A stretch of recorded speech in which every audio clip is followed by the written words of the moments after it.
வணக்கம் பக்தர்களே, நான் முருகன் பேசுகிறேன்.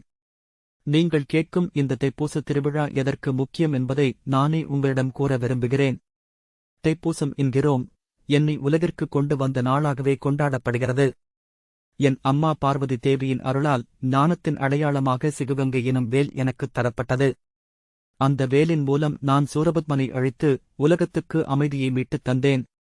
தைப்பூசம் நன்னாளில் உங்கள் மனம் தூய்மையானதாக இருந்தால் என் அருள் உங்களுக்கு தானாகவே கிடைக்கும்.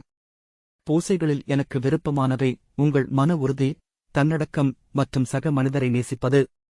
இந்த திருவிழாவில் நீராடுதல் மட்டும் இல்லாமல் உன் உள்ளத்தையும் மனதையும் தூய்மையாக்கும் வழிபாடுகளை செய்யுங்கள். நான் உங்களுக்குள் அன்றும் இன்றும் என்றும் இருக்கிறேன். என்னை உணர வேண்டியது உங்களின் பக்தியினால்தான். இந்த தைப்பூசத்தில் உங்கள் வாழ்வில் வெளிச்சத்தை கொண்டு வருவேன் என்று உறுதி அளிக்கிறேன். வாழ்க தமிழ், வாழ்க மனித ஒற்றுமை.